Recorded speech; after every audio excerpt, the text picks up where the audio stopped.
you like, line breeding or inbreeding is something that's being used in this breed. Well, it is traditional. Yes. Yeah, half brother, half sister mating in this breed and also is a traditional mating. And we can see that. To give good quality stock.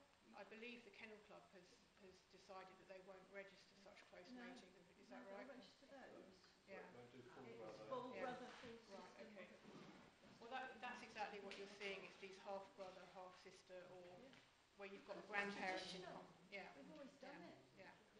So I'm showing you though what it looks like. Well, what it looks like when you analyse that, and how it, when you compare that to other breeds, it stands out as being quite unusual actually. So yes.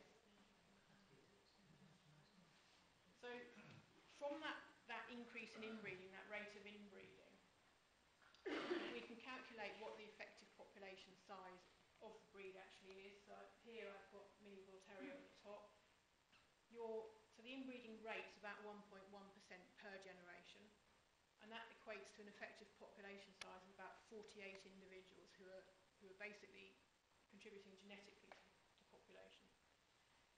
And I've shown you some other breeds there that we've worked on. So the Irish Red and White Setter, they have a higher rate of inbreeding at the present time, or over the last 30 years. Theirs was about 1.8%, and their effective population size is about 28. But they are a numerically smaller breed. They only have about 100 or so puppies registered per year. And then that compares to the Cavalier King Charles Spaniel and the Labrador. Again, numerically, they're extremely large breeds. And their rates of inbreeding are about half, I guess, 0.4, 0.5% per generation. And they have effective population sizes of 123 and 103. So they are, in fact, the Labrador is the most numerous breed in the UK. And you can see that even when you have a very numerous breed, we still have quite a small genetic pool. And there's no doubt that we could probably increase those effective population sizes by doing things slightly differently. So I think one of the things that going forward that we'll be looking at is what kind of effective population size could we reasonably expect to increase these to. I don't know if you probably are aware of all these reports on pedigree dog breeding that are going on at the moment. And they're all calling for looking at breeding strategies and identifying ways forward. So what we're doing with the Kennel Club here is we have to review the situation, we have to understand where we are in order to be able to look at how to move forward. But I think there's no doubt we could increase those effective population sizes fairly easily. So we talked earlier about popular sire effects and how they can cause genetic bottlenecks. These graphs show the average number of offspring per sire and per dam. So the sires are on the left and the dams are on the right. Amongst sires, on average, any one sire will have on average 13, 14 offspring registered. And dams have a lower number of offspring, between 5 and 6, which is what we expect. The sort of distribution of the graph slightly skewed. So most sires in the registration database will just have a small number of offspring. But then you get this sort of tail, which is the small number of sires that have a large number of offspring. And I have to say I was fairly amazed when I looked at Mini Bull Terriers. You have 4 sires here who have more than 100 offspring, which again is very unusual, particularly in a breed of this numerical size, if you like. So I found that quite surprising. Amongst the dams, you've got 15 dams that have more than 20 offspring, and again, this is more what we would expect. Dams have less offspring, and there are maybe 1 or 2 that contribute slightly more offspring. But you obviously have evidence of, maybe not a popular sire effect, but you have evidence here that there are some sires who are being used very, very widely within the breed. Can I just ask you what time frame that's over? This is the entire since 1978 to 2008, so it's all dogs in the pedigree. So it will take account of all sires that will have been used, sort of actually right back to when electronic registrations started and the dogs in those pedigrees.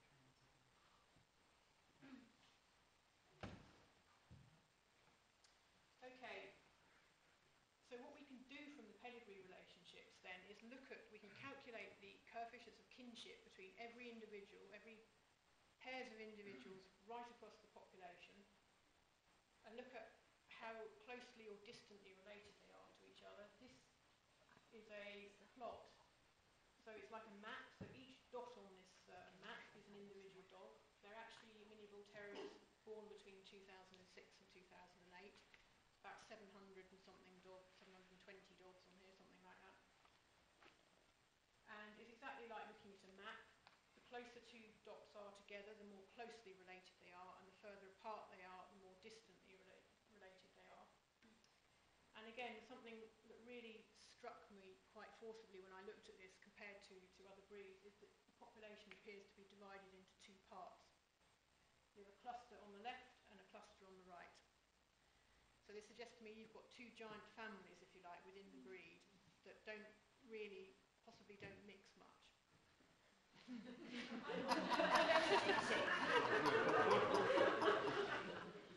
that be fair to say? Was ist denn hier passiert? Ist der Club gesplittet? Of course, there's no scale on here.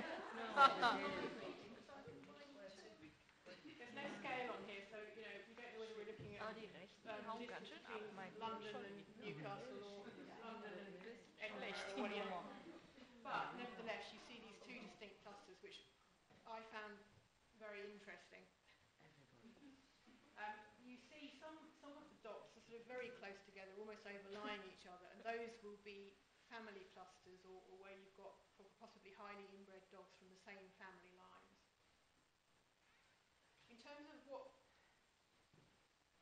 we do with the lens luxation DNA test, this provides us with the background over which we have to start to try and come up with some sensible strategies.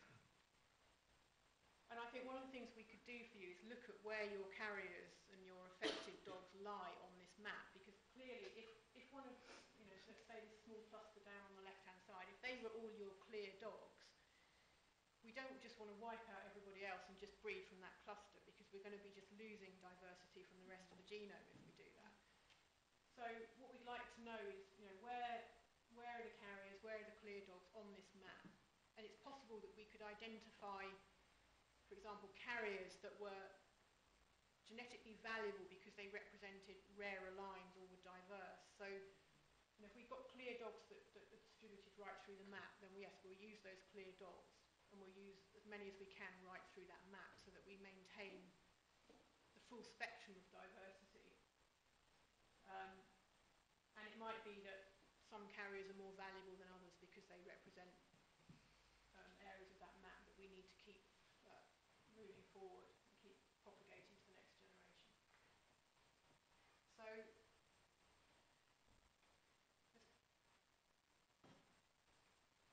Catherine sort of talked about earlier, I think there will be a need to breed at least from some carriers going forward. I think in general, when you look at the general levels of diversity, there's scope for improvement. This idea of, and I know it's traditional to make inbred matings, but perhaps we need to start looking at less close matings. That will certainly bring the rate of inbreeding back down to the grey line I showed, which is a much less steep rate of increase. As I say, what we're doing with the Kennel Club is looking at optimum contributions. And we don't know how we're going to implement that yet, but essentially it boils down to this idea that we can't allow individual dogs to have hundreds of offspring. We've got to balance it more. We've got to allow more dogs to be used and to have smaller numbers of offspring so that the genes, if you sort of think of it as every generation we're putting the genes through a sieve, and if we only have one hole and we only put a few genes through that hole, we're going to have problems with diversity, whereas if we have several holes in the sieve and we allow several routes through which the genes can flow, then there's much more chance that we're going to keep things on an even keel and not have problems with loss of diversity. So that's what optimum contributions is about, is the idea that we have to sort of even up the flow of genes through individual dogs.